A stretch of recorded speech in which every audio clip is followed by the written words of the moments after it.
This is A World on Purpose. A purposeful life is the most important kind and the most valuable kind of life. Every choice that we make makes a difference, for better or worse. I loved walking in a village and seeing the before and after. This is the podcast dedicated to those humans choosing to live larger by working for the greater good. And these are their stories. Stories of hope and of true change that come from living on purpose. What if you were to suddenly say there are no challenges, there are only opportunities? Regardless of where you come from, your financial identity should determine where you end up in life. I'm your host, Alyssa Fisher-Harris, and my hope is that my inspiring guests will take you on an introspective journey that helps you tap into your own pivot to purpose, bringing greater meaning to your life. Welcome to A World on Purpose. Hey, everybody. Welcome back to A World on Purpose with me, Alyssa Fisher-Harris, your host. And I'm going to give you just a little bit of a snapshot of the amazing guests that you're going to be listening to today. But before I do, I thought I'd post something out there. You know, as kids, we all have aspirations to be things in life.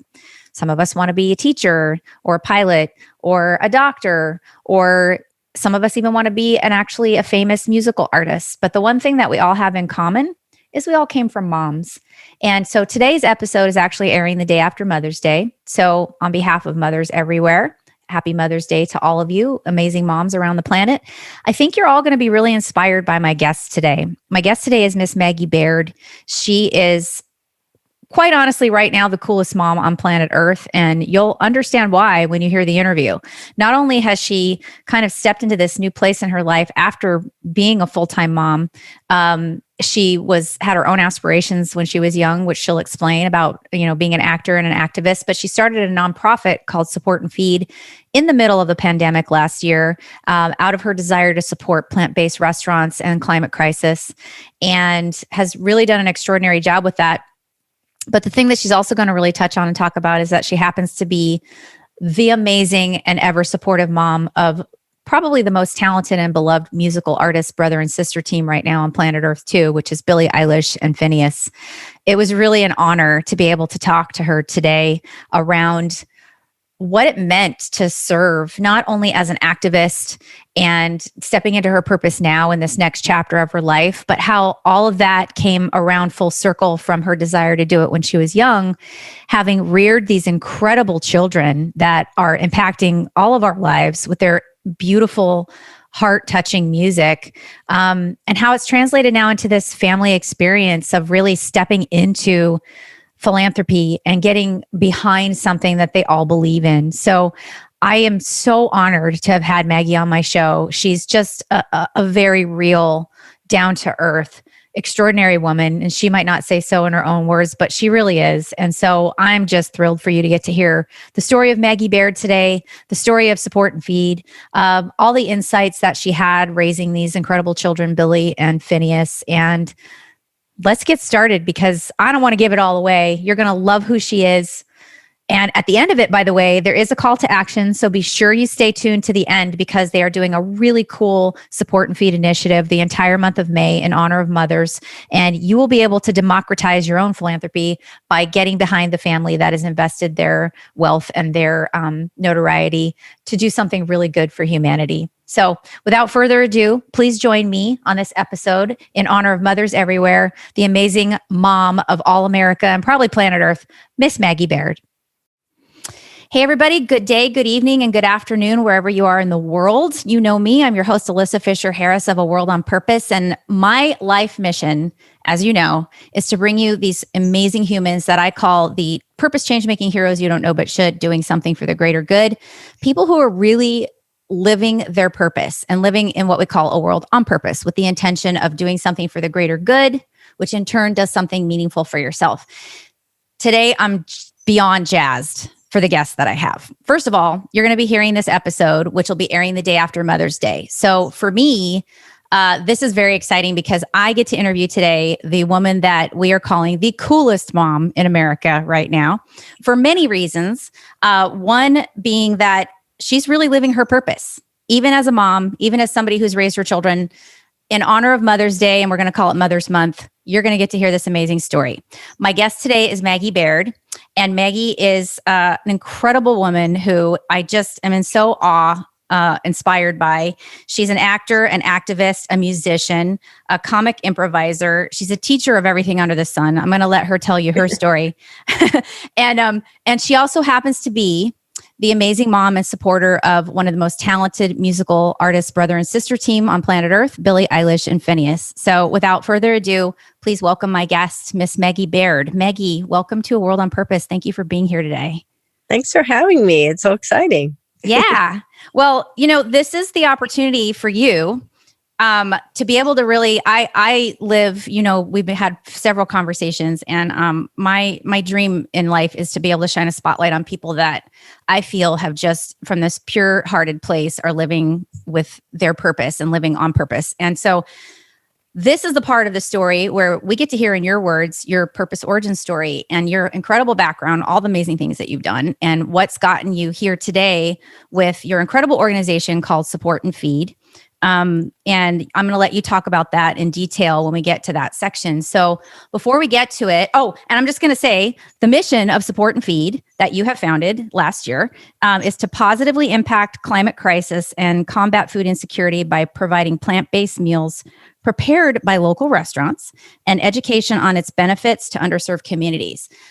That's going to be an awesome story for you to tell. But before we get there and how you got here, please, please, please tell us who Maggie Baird is and your entire incredible life story. Just like that? Yeah, just like that. Step into it.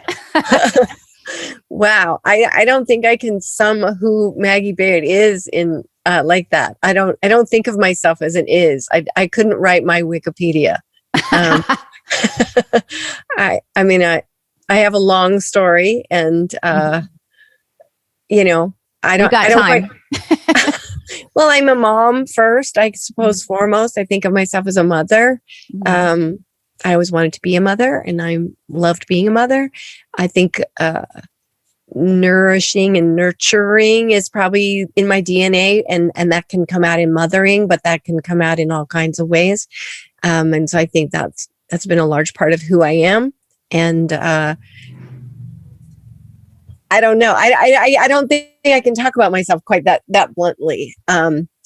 Maybe let's address a certain segment of it. What would you like to know? The starting, let's start at the beginning. I mean, before you were a mom. A happy Mother's Day, by the way. Thank you. You're welcome. Before you were a mom and an amazing wife, and you had such an amazing family, which we'll talk a little bit about later. But this is your story, and so I know a little bit about you through. Let's give a little shout out to our mutual friend, Miss Mary Hedall, who you've known since you were like 18, right? So why don't we start there with your first journey of what you wanted to be when you grew up, and then that'll kind of lead us to here.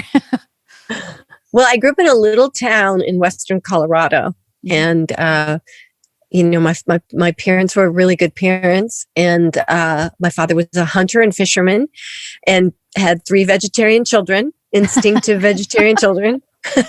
Wow! Somehow I never disassociated with the meat thing. So that was always a part of my DNA, really. My parents were supportive, although they were that kind of supportive in that era where supportive meant, please don't do this till you're 18. So, had a childhood of, middle-class childhood and beautiful outdoor Colorado. And then, became a vegetarian as soon as I was sort of allowed or sort of decided I was going to do it regardless, and in my teens. And so that always informed who I was and how I thought about the world, from a compassionate place. I started from a view of compassion. I didn't want to harm anything. And then as I learned more about that, of course, I learned the environmental impacts of the animal agriculture and the human impacts and all of the social impacts, which we'll talk about later. But that informed me from a really young age. So when I went off to college as a dance and theater major, I met the fabulous Mary Hedall, who is a great connector and just a great human. And I was a dancer and, outdoors Utah student, but always very interested in activism. And I was an actor. So I moved to New York City as a very young actor and pursued my activism, which, looking back, I mean, nothing compared to many of my heroes who I often, I always admired and thought, should I stop being an actor and devote my life to what I really believe in, which is caring about the environment, caring about people. And I also love being an actor and being creative. And I sort of thought at the time, I can hear one of my dogs snoring, by the way. No worries. This is real life. This is real life at home.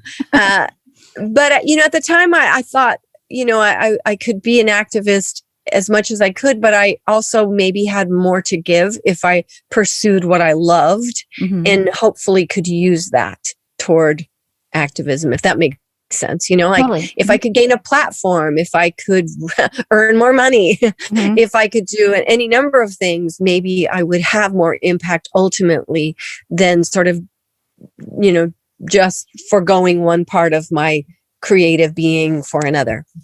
So I stayed an actor and worked as an actor for many years, for most of my adult life, made my living as an actor, as a working class actor. Working class actors, are people who make their living barely, maybe with some supplementary jobs like teaching, as I taught many, many things. Regional theater, traveling around the country, doing theater, doing tours. So the stuff that people don't know about, there's thousands and thousands of working actors who make up the bulk of the theater and television and film community who most people don't know about, And speaking of purpose, I think we have a funny thing in our society where we only think of people as a success if they become famous or they become in the public eye enough for us to know about them. It's kind of crazy to me because there are all of these working class people in all creative arts who are really kind of thriving and doing their art and their creation and working. To work as an actor or an artist and earn any money is a tremendous success, to be honest. And it's really not about what success you achieve in the public eye. It's your fulfillment level. Right. Exactly. So, I found it very fulfilling to be an artist and an actor, and I loved it. I didn't see myself as a failure. Oh, that's great though. I think that's important to recognize in yourself. Yeah, I think we do have a view of people. I mean, have you even seen it like, someone maybe has a very successful career as an artist or an actor or a musician, and then, oh, where did they go? We've never heard of them. Oh, they're a has-been. I'm like, they're living their lives. They're fulfilling their purpose of their life, which is not to be in your public eye necessarily. Right. So I spent many, many years, as a working actor, moved to Los Angeles, became a member of the Groundlings, which is a comedy improv company, which I adored. Very fulfilling. And, just was a working actor and, caring about the environment, caring about animals and humanity and social causes and pretty obsessed with all of that. And, speaking out as much as I could, when I was young and I was a vegetarian, later a vegan, it was very unusual. It wasn't very common. And it was a joke. A lot of times it was really a joke. You're the butt of the joke. Like you couldn't make fun of this, but you'd always make fun of a vegetarian or a vegan, right? Right. And I was somewhat apologetic about it, like, oh, don't mind me. I don't mind me. I'll just eat the salad or I'll bring something else. And, oh, I don't want to offend you and I don't want to upset you. After about 30 years of that, I decided, why am I apologizing for something that I believe in and that's something that is so important? And I stopped apologizing and started pursuing, telling people more about it, letting people know why it's important, why I believe in it. So actor, then I had children, a lifelong dream. I sadly lost both of my parents. My mother died when I was in my 20s. My dad died after I had Finneas, but before I had Billie, hence her name. So I became a mom and was an incredibly fulfilling period of my life.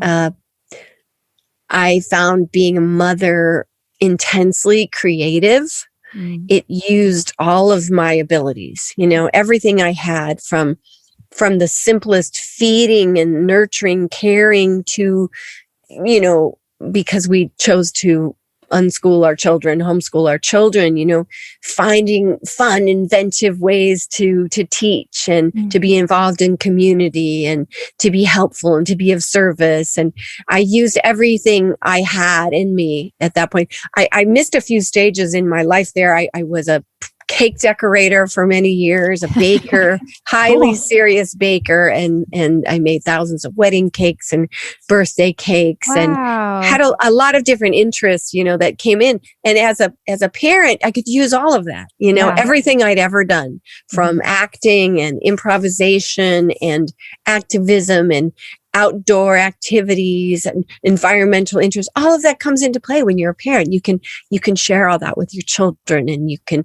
learn more and more. And I started learning more and more about parenting, about nonviolent communication and social interaction and how people learn. So parenting was a very fulfilling part of my life, not only in what I could offer my children and what I could offer my greater community, but in what I got out of it. I learned so much from that period of time, about things that I, maybe hadn't even known existed until then. I didn't have the need to learn nonviolent communication until I had 2 children. Right. Wow. You suddenly really needed to know how to do that, So it was a very rich and fulfilling time being a parent. And and then we know where that went. So right. And we'll touch a little bit on that later too, because obviously all those gifts that you possess and actually were able to implement into your children's lives, obviously translated to some very talented children, wonderful, and a wonderful family, which really, I think, gives people an opportunity to think how you can still be grounded and real and still have success. I want to go back to something you said earlier about purpose and about success and how we define success and why we think that somebody has to be like this uber successful person in order to make a difference in the world. And I completely agree with you, which is most people know that's why I created this show. I created this show to tell the stories of the people that no one's ever heard of. The people that, or maybe if they've marginally heard of, but they don't really understand, because to me, I applaud everyone's success and whatever level you want to shoot to the moon or, wherever is wonderful. But those are the people that often get more coverage. And there are all these incredible people like yourself, like other people that are doing this amazing work that is relatable, I think, to people too, because I think sometimes if, people might be inspired by fame and by wealth, but also sometimes if you grew up in a certain way, maybe that feels a little unattainable. So it's nice to know that there are people just, the regular Janes and Joes that are out there doing these great things, which you are kind of in the middle of all that now, in between all those places. So I wanted to reference that. So thank you for calling that out, because that's really important. And how we ever define it, that whole thing around how we define success is what we think success is in our heart. So I appreciate you saying that. Secondly, you have really lived this ethos of plant-based lifestyle and community and really doing something for the greater good your whole life. Obviously, you said it was ingrained in your DNA. You learned this. Where did that come from? If you came from a family, of hunters and gatherers, basically, how did that come about in your mind and for your siblings? I'd love to know. Well, I will say my dad, he did hunt and fish. He loved the outdoors. He had been an asthmatic child and then got sent off to the West and loved it. And my parents were great parents. And it was a very traditional childhood of, McDonald's was a treat and, that kind of era.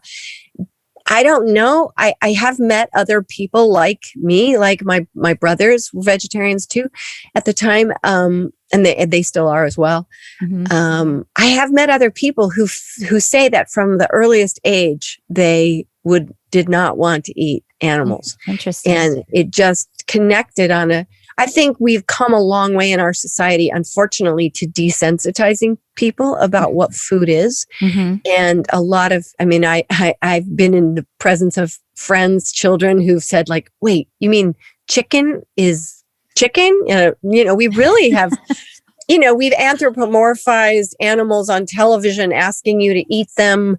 It's crazy how we've indoctrinated people into acceptance of the system. And to be honest, I'm talking about the most basic level of it. That's not even taking into account the really horrific conditions in these factory farms, et cetera. So I'm just talking on a very basic level. I had an empathy for animals. I loved animals and I didn't want to hurt them. And then when I learned about the environmental impact, and it's funny, Alyssa, now I really believe we're at the tipping point. I praying we're at the tipping point, because we have to be, because environmentally we know that we are in a crisis environmentally. And one of the major things we can do is adopt a plant-based diet, because we know that animal agriculture is a major contributor.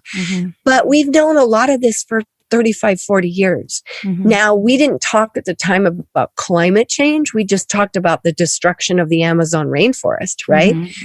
We knew the Amazon rainforest was being destroyed 35 years ago. I mean, Bono, people were shouting about it, right. Of course, scientists, but people even in the arts and the media, people were talking about it and saying, hey, in 30 years, we're going to be in this crisis. 30 years later, we are in this crisis. I mean, we're there. But I look back and I think about my t-shirts that I wore, that seems like such a minor thing, but it was out there. It just was so suppressed and so unlistened to. So right now, thanks to the fact that we are in a major crisis, hopefully we're finally listening and addressing. I mean, obviously the media and entertainment, everything is full of people talking about it, which is so important. But how I got there, I think, I certainly was raised to believe I had a voice and to believe what I said mattered, and that I could achieve what I needed. I think there is something inherently in strong-willed people that can, I think I was probably a very annoying child. And my children are very strong-willed, extremely strong-willed. And I know that as a parent, that is not always easy. Right. But that strong-willed people, people who have these, what can be really hard to parent, are also people who are maybe more likely to resist peer pressure and resist, so I'd say as a parent, like nurturing that or accepting that strong-willed quality as not a bad thing that you want to suppress, but go like, that is really going to come in handy. I grew up in the 70s. So like every female, I had my issues and my challenges, and sadly, societally, was not a great time for women. Right. Not that there's ever been the greatest time for women, but 70s pretty challenging. Yeah. So I certainly had all the normal things that everyone had. But just a belief that, the little things you do, the things you could make an impact, and I think that empowering people, I feel terrible. I forget his name right now, but he's a great inspirational, speaker in the homeschooling world. But, one of the things I learned is that even the smallest empowering that you do for your children, letting them know that what they did makes a difference. This is the strangest story to bring up. But when I was a little kid, we had a couple movie theaters in the big town near me. I grew up in Fruita. There's a bigger town, Grand Junction.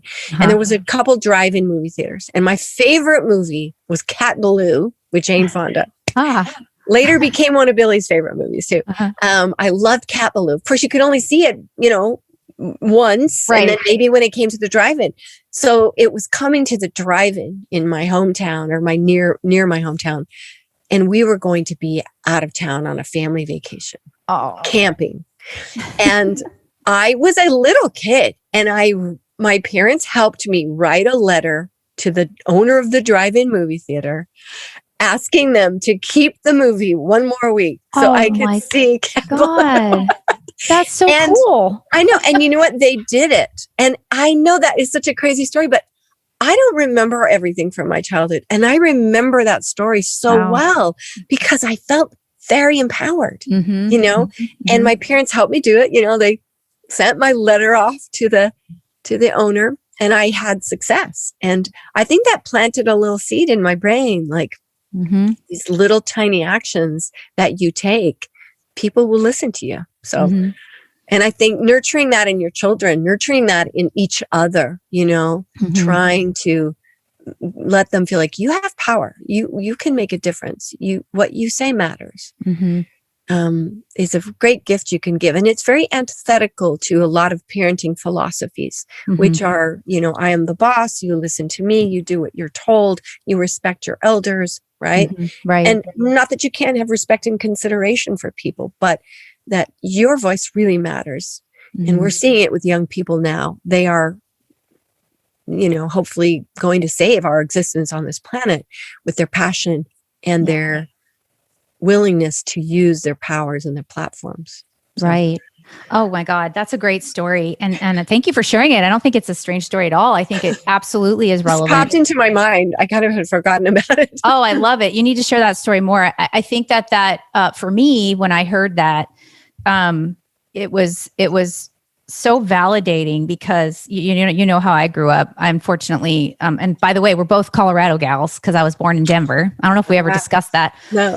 but I grew up, homeless as a kid on and off for the first 13 years. And my mom unfortunately had mental illness, and my dad, did the best he could with alcoholism, struggling through all that. And I didn't have that foundation. And so for me, my entire life up to now, even, I have struggled with my voice feeling like it matters and feeling like it's okay for me to say something and stand for something and feel empowered that way. And so I just appreciate so much you sharing that one little thing made such an impression on you, which has translated to you, especially taking on something like acting and all of that, where you could feel so invalidated and so unworthy in an industry that just can knock you down over and over again. You didn't let that happen to you, and you just did all these amazing things and turned it into awesome stuff, and then being an incredible parent on top of it, and then founding this organization. So I really kind of actually realized I left out of the story, now that you bring that up, that in 2012, I made a movie.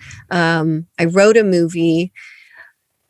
Before I wrote the movie, I formed a group of parents, moms, friends, to go out to open mic nights with me.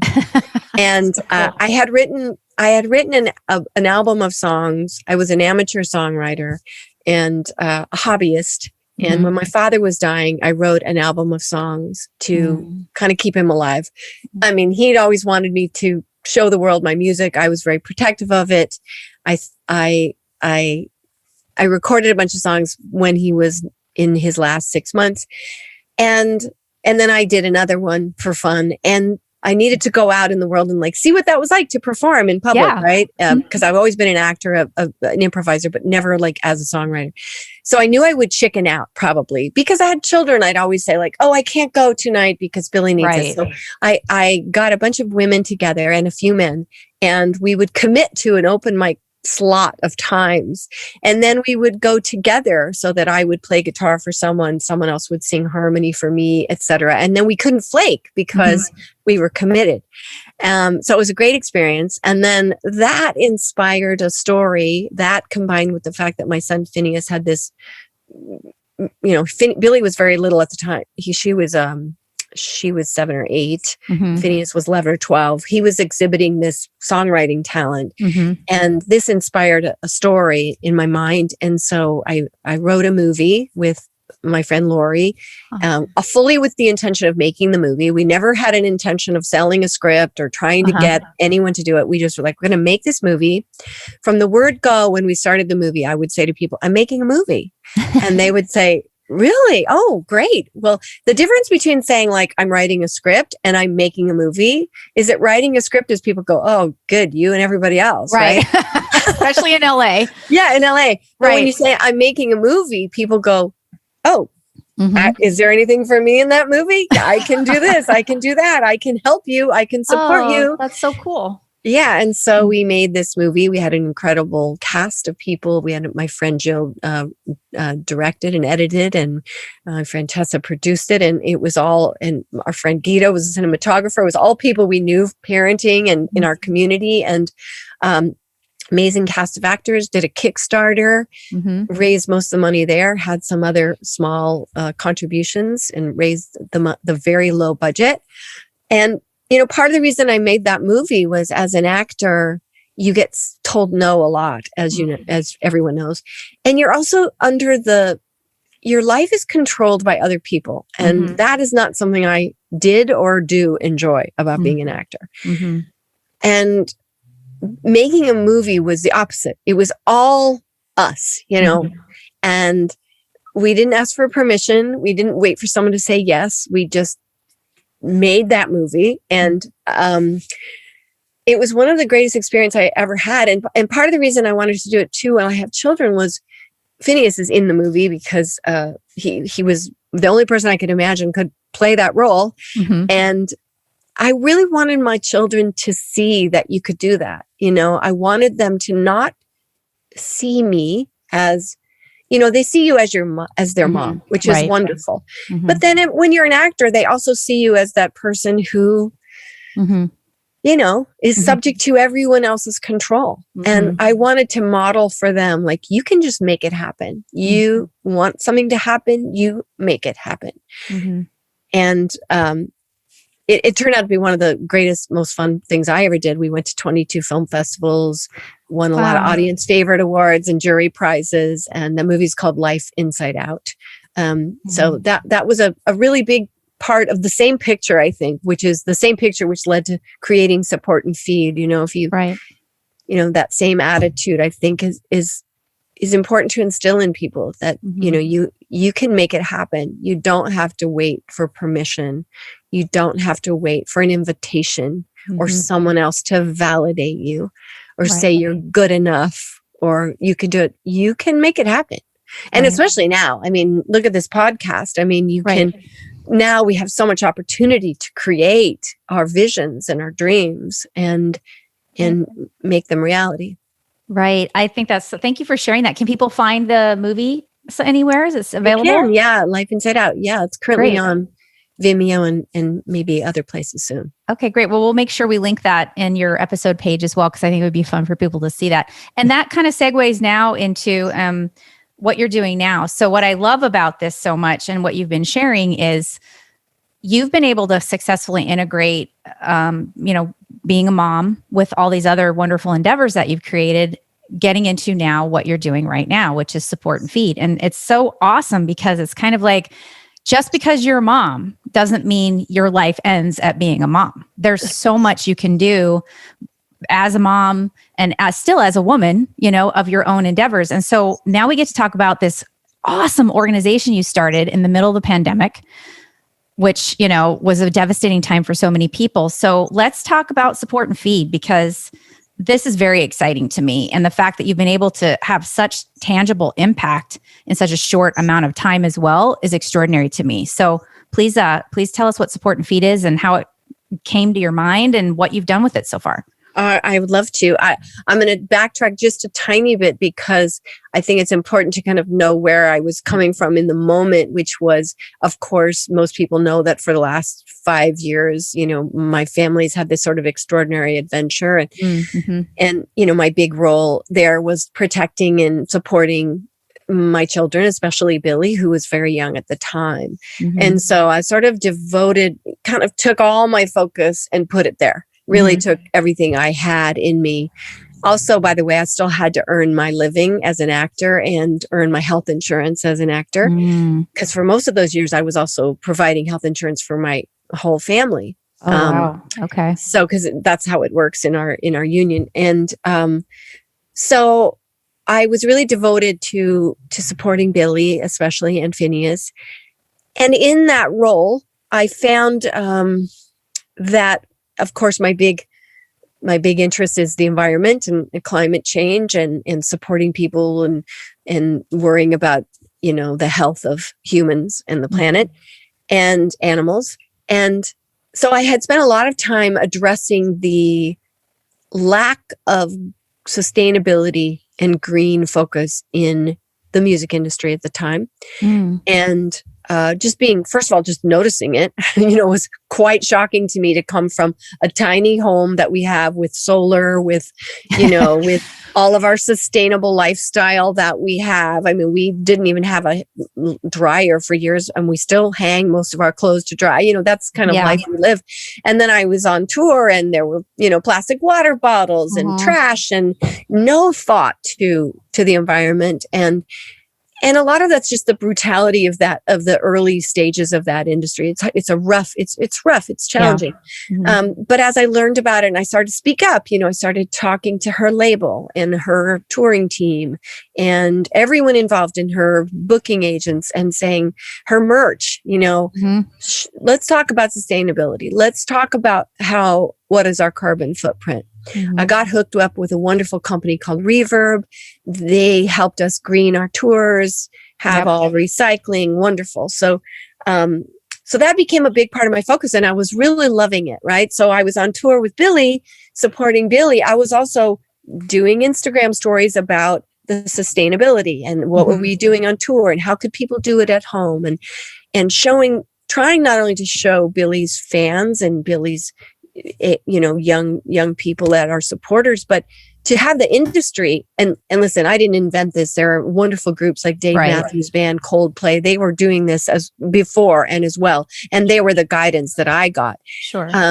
But trying to go let's take this further. Let's make it a precedent with the label that all the shoots we have, zero carbon footprint or positive carbon, and that we have all vegan catering and that we have all these. So I was really engrossed in that.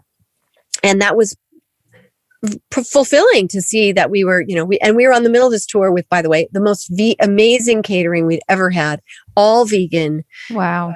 Everyone in our crew was just like, this is literally the best food I've ever had from a company called Eat Your Hearts Out I think they're based in London. And so then the pandemic hit, boom. Bye-bye tour. Bye-bye everything we were trying to do. By the way, we were, setting up, we were paying our carbon offsets for our travel. We were just had this big, hopefully have this impact. So we came home, and then just about 5 days in, Billie and I were sitting in this very room, and I said, wow, this is going to be so devastating for so many people. So many people are going to be hungry. And at the same time, so many restaurants are going to go out of business. And what can we do about this? And especially we care about the plant-based restaurants because they're usually small, family-owned businesses or, just mom and pop shops. They don't have the support of other, big investors, et cetera. And of course, that's the healthy, delicious food that people find it at that restaurant and go, wow, this is delicious. And that helps them guide them into a plant-based lifestyle. So how can we fix this? How can we address this? So that very night, we ordered a bunch of food from from Sage, which is one of our favorite restaurants. We had it sent to the Midnight Mission. I posted on Facebook actually like, hey, I want to send some food somewhere.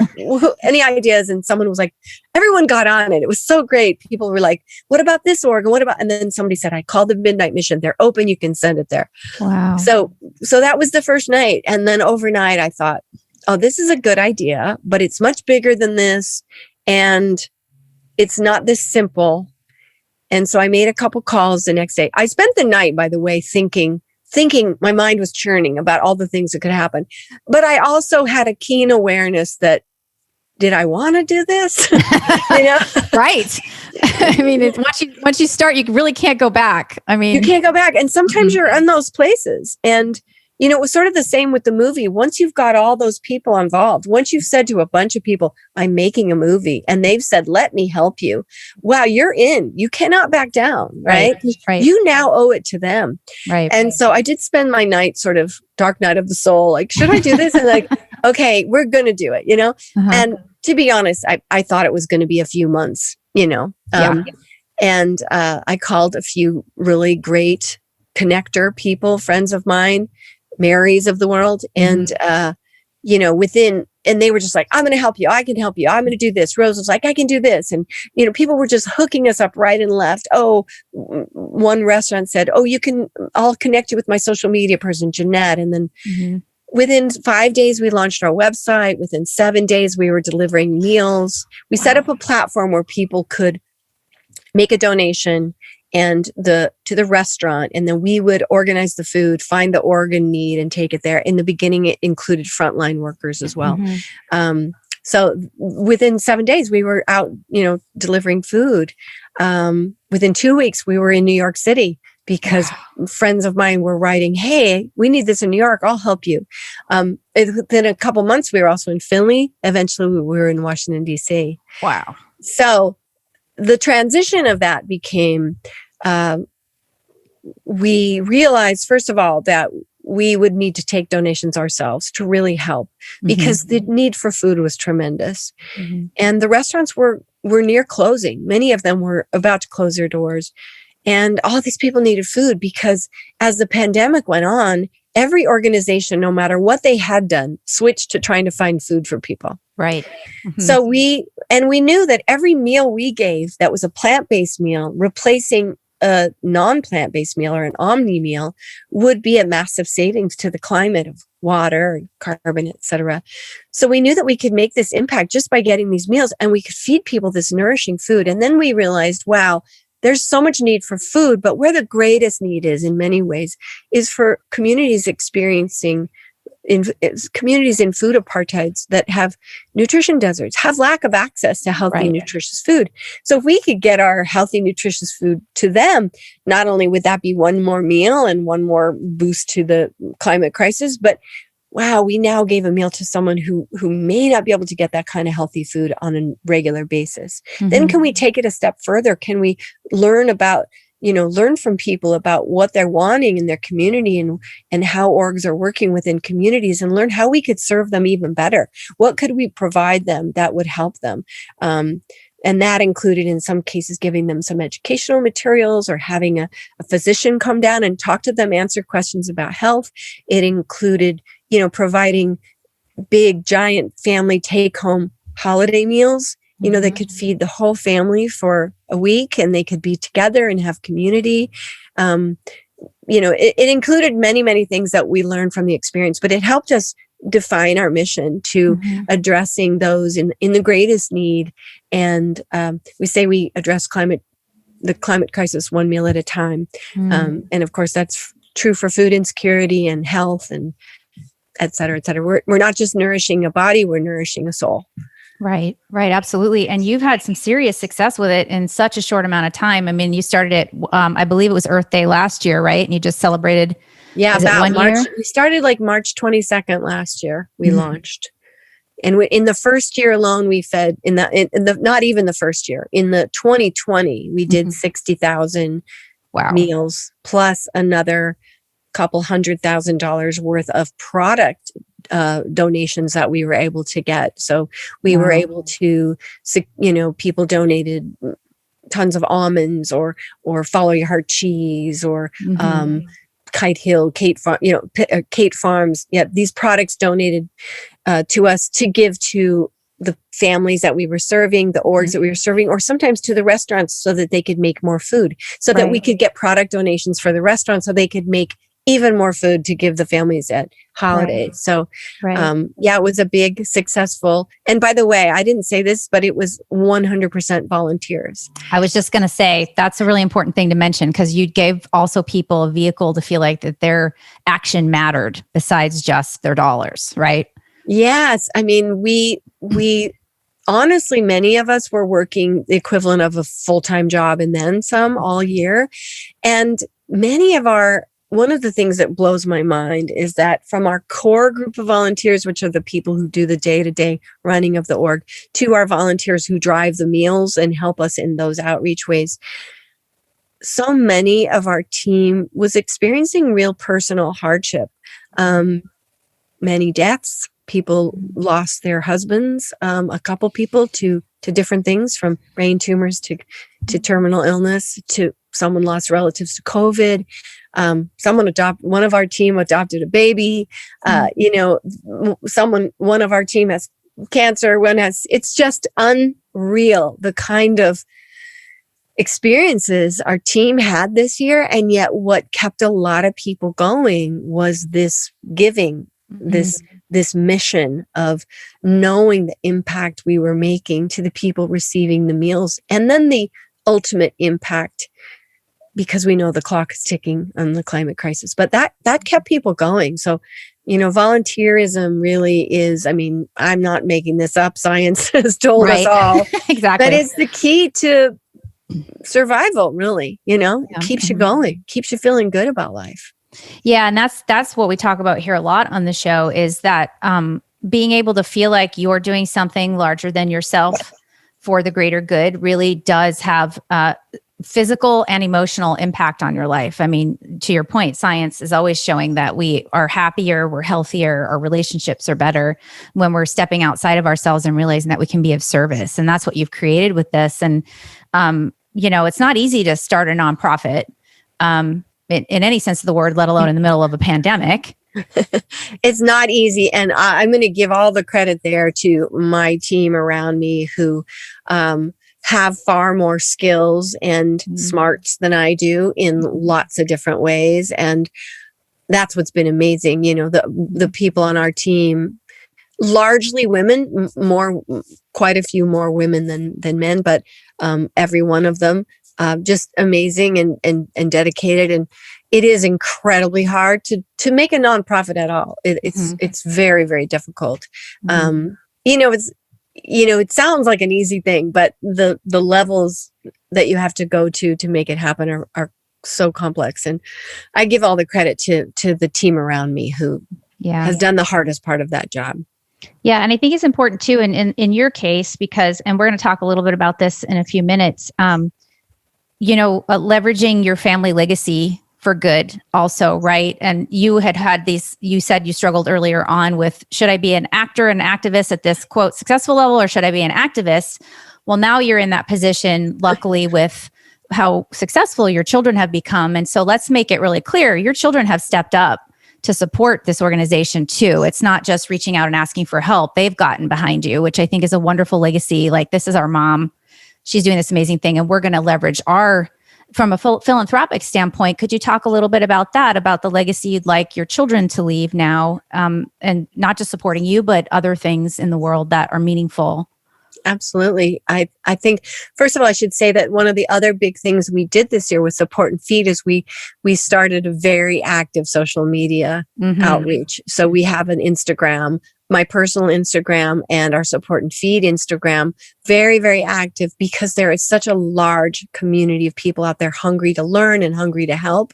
And, education starts with just knowing what's going on. Right. So from the sticker on the food to the social media outreach, that is very, very active. And, of course, we all know that at this time, that is how to reach people. And yes, I'm so lucky. It's kind of ironic.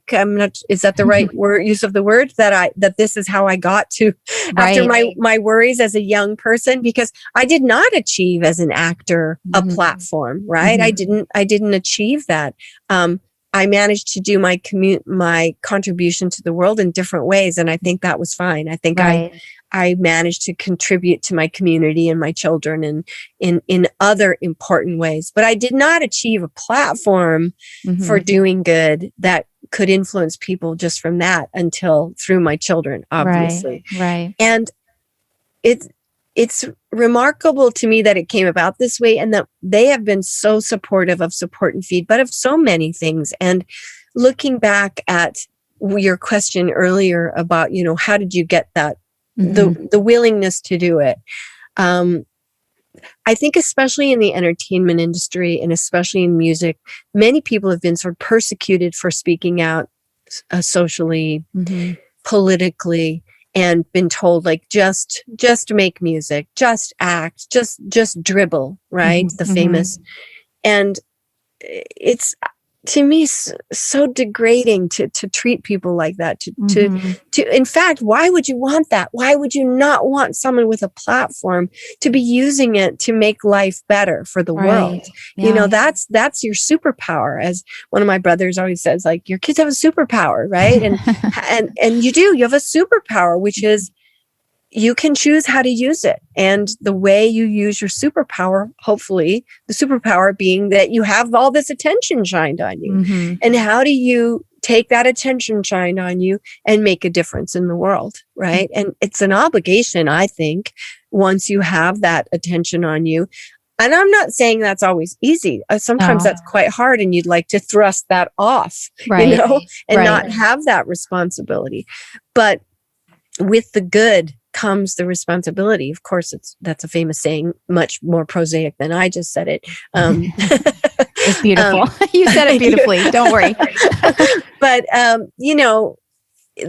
it is what I hope for my children, what they're already doing. They're doing an amazing job about being willing to speak out for what they believe in and what they think can make the world a better place. And they haven't shied away from it. And that is not without cost, but that is also with tremendous benefit and the knowledge that you're doing the right thing, Right. So very, I don't want to use the word proud because I have a predisposition toward the word, or a prejudice against the word, I suppose what I'm trying to say, that proud implies you could be shame, like their pride and shame or something. So it's kind of a funny word where I sort of shy away from it because I don't want to be having a judgment about my children of like, I'm proud of you for this and I'm not proud of you. Like, I love my children. They're great. I love them unconditionally. So that's a word people tend to use. And so everyone knows what I mean by it. But sure, of course. I'm thrilled that they are using their platforms to do good. And that's financially as well. They're really investing themselves in the greater good. So I think that's all we can really hope for with our kids. Ultimately, I mean, you want, it's not just your legacy of, I guess that's partly what I see as my job as a parent, right? It's not just your legacy of what song you put out, but it's your legacy of what you do with your life, Absolutely. If you make the world a better place. And once again, that doesn't always have to be this big, right? If you touched a life, if you were kind in your life and you were of service to your community, and back to what you said earlier, some of the greatest heroes, and I've had a chance to meet many of them this year because with Support and Feed, we service other organizations, right? So we are not generally handing food out on the, directly. We're taking it to organizations that are doing great in their community. And all of those have leaders that have devoted their lives to service and helping their communities. So it doesn't always have to be this big, but your legacy is what matters. And if your legacy is you were kind and good and made the world a better place, and that's your purpose. Totally. I mean, purpose is how, again, back even success, purpose is how you define it for yourself. And if you've done one thing that helps one person, that is meaningful to yourself and the world. Right. That's right. So I'm glad we can talk about that, like this magnitude of what you and your family and Billie and Finneas are all creating, but also down to that little thing that you do, that one action for one person makes a difference in the world. And to that point, also, I just wanted to say, I think you said, not ironic, but also kind of serendipitously, you referenced earlier that you have a very large following of young people, even yourself, and that young people are probably the people that are going to save the world and our planet. So it isn't an accident, I don't think, that your children are young and their music touches everyone. I mean, I'm 50 and I love their music. I cry every time I hear some of their music. So, but specifically, you've been able to really tap into the young people, which I'm going to be excited about because we're going to let everybody know that we're doing a call to action for Support and Feed. And this idea of, being very wealthy, successful, whatever, you can do so much, but you can still do so much with $1, one action, one thing, that democratization of philanthropy. And we want people to feel empowered by taking an action at whatever level they are in their life, financial, emotional, whatever it is. We would like to instill greater meaning in their life. And so this is the opportunity now for you, Maggie, to share what you guys are doing this year. And you're going to be doing a fundraiser. We're going to, for the whole month of May, in honor of amazing moms like you, and moms to be. And so would you like to tell us a little bit about your fundraiser? And we're going to get people excited about this call to action of how they can come forward and support and feed. Yeah, I would love to. For this month, especially, we're focusing on mothers and children and people experiencing homelessness. So our call to action is that if you can donate the cost of one meal, which is typically about $7, your meal to help feed a family experiencing homelessness, a healthy, nourishing, plant-based meal, we can make such a difference together. That's great. And so everyone, you will be able to find out about all of this incredible call to action that they're doing, this fundraiser, both on Support and Feed's website, on a World on Purpose website. And at the end of the interview, we'll tell you where you can find Maggie and also Support and Feed. So we're not quite done yet, but we're going to make sure that you know where to find it and tap in so that you feel empowered and excited about not just from the dollars, Maggie, but people can also get involved from a volunteer standpoint in other communities around the country. Do you want to talk a little bit about that, how you're going to expand it? Absolutely. Currently, we're in 4 cities, LA, New York, Philly, and DC. We need volunteers in all those cities. We need volunteers on a delivery level, driving level, but also on administration level, really getting involved. We're going to expand to 10 more cities in the next year, and all 50 will have a presence from Support and Feed by year 5. And the other way you can get involved really is just by addressing your own life. If you can make a pledge to start eating a plant-based diet, or at least eat a 50% plant-based diet, you can make a major impact on not only climate, but everything the climate impacts, which is food insecurity as well. You cannot extricate food insecurity from the climate crisis. They are completely entwined. Right. And thank you for saying that too, because I think, like you said earlier, you were sort of teased. I mean, it's ironic. This is ironic that you were an early adopter, and now look what's happening around the world as plant-based is actually mainstream. But you also don't vilify people if they can't eat a whole plant-based diet or they want to eat a little bit of animal protein, but you are asking people to just please be conscious of their choices. Be conscious, and also remember that we who have the privilege of doing so, for example, there are people in the world who, of course, their economy and their sustenance depends on the fishing industry, et cetera. Mm-hmm. So if we who do not have that burden, we can make the difference. So if I can be 100% plant-based, that can take some of the burden off, and so that someone who is not in that same position can sustain their family the way they need to. That's an excellent point. Boy, they should have had you on the climate change summit that the government put together a few days ago. I would have loved to have seen you speak about it. Maggie, you've been so amazing. Thank you so much for sharing all of this. I'm so impressed and so proud to know you, and so blessed that you're doing this great work. I want to reference just quickly for the audience before we go, audience of all ages, mothers, fathers, siblings, little kids. Stepping into your purpose sometimes can be kind of scary. You might have a vision, you might have an idea. Maybe you're feeling like I'm missing something in my life. I want greater meaning, or maybe you love what you do, but you just want to amplify it. What kind of challenges did you have along the way that you felt sometimes when things got tough? What did you do to sort of help keep you on track and not feel like giving up? And what would you encourage people to do when they're trying to find this mission-driven life that is going to bring them greater meaning and also exponentially help other people? I've certainly had plenty of moments of despair in my life. I have suffered from clinical depression at times in my life. I think in those moments, the important thing is to just keep going, because, the next day you may step into the thing that lifts you entirely out or just gets you back on the path. And I think knowing that reaching out is incredibly important. I have a couple of friends I can always call just to pour my heart out if I'm extremely stressed. And then just remembering and noticing where you're at and being in the moment, really being in the moment. When you're in a moment with a person, be there and enjoy it and note it and think about the preciousness of that moment. And then take that next step, make that call, volunteer, ask about how you can help, and then follow through. Follow through, because sometimes I will say that sometimes making that call, you feel like you've checked a box.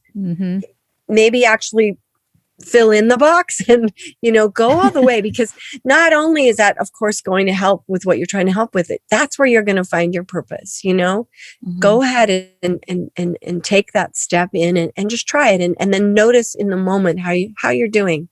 And I mean, sometimes I even find I'm looking forward to my day of meetings, like I'm like, oh, I have a treadmill now for my, as you know, on I've seen my meetings, or an exercise bike, but I'm like, oh, because I'm going to get to talk about with these people, these things that I love, these things that I care about, these things that I think we're making a difference. So, hang in there, take a breath, talk to a couple of people when you need help, be in the moment, and just take a step. And you can just take the smallest step, like saying, I'm making a movie, and then and then make it. Yeah. Speaking of making a movie too, I will say, you spent brilliantly. I got to give you your whole family snaps. The fact that you were able to document your children's success from the very beginning, and then create this documentary that you were in. There was something that you said in Life is a Little Blurry. Is that what it's called? I know, I'm blanking too. The world's a little blurry. The world is like, that's not the title. You're like, wait a minute. It's like, I was going through the song because it's from a song. It's like, the world's a little blurry. Yeah. One of the things that stuck out for me that you said in that, because I was really honed in on you, I think, because, as again, bless my mother's heart and soul, she did the best she could with what she had. But seeing the kind of mother that you are, you said, I don't know how people do this without a parent. And to me, that was even like not even just like a career like that, but like life. So I'd love for just one little piece of advice too, because I have lots of friends who are parents with kids of varying ages. Is there one little snippet of advice you could give parents, especially moms, because Mother's Day, but all parents, like, and how to cultivate this life of purpose and meaning for their children? I would say, don't undervalue yourself. Don't undervalue what you're doing.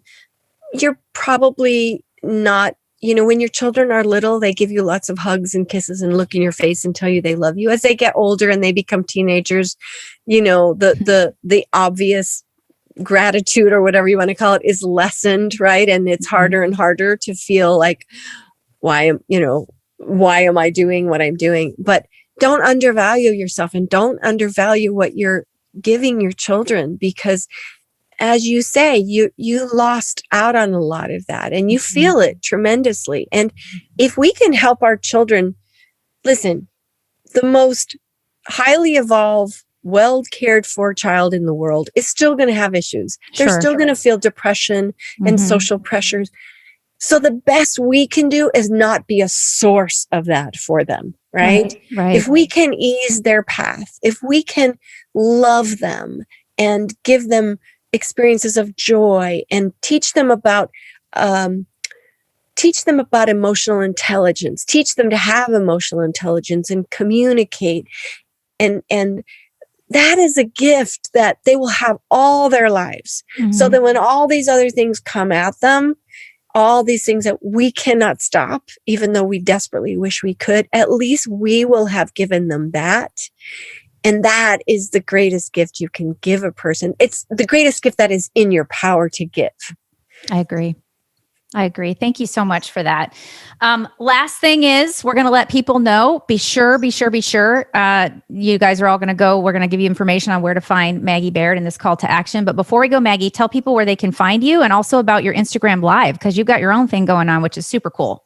I do. Well, you can find me on Instagram, Maggie M. Baird. And I have my Instagram lives on Wednesday mornings, currently at 10 a.m. Pacific time. And they're all saved on my Instagram. So join me there, please. We have a great community of wonderful people who are following, who are coming on my show. And the show, it's I know. I feel weird saying that to myself. Yeah, it's not really a show, but coming on to chat with me, which I love. Right. So that's Maggie M. Baird. And then, of course, please follow Support and Feed. and just follow Support and Feed in general on the web, on Instagram, on TikTok even, and just follow our mission and help us spread the word, help share what we're doing. Sharing.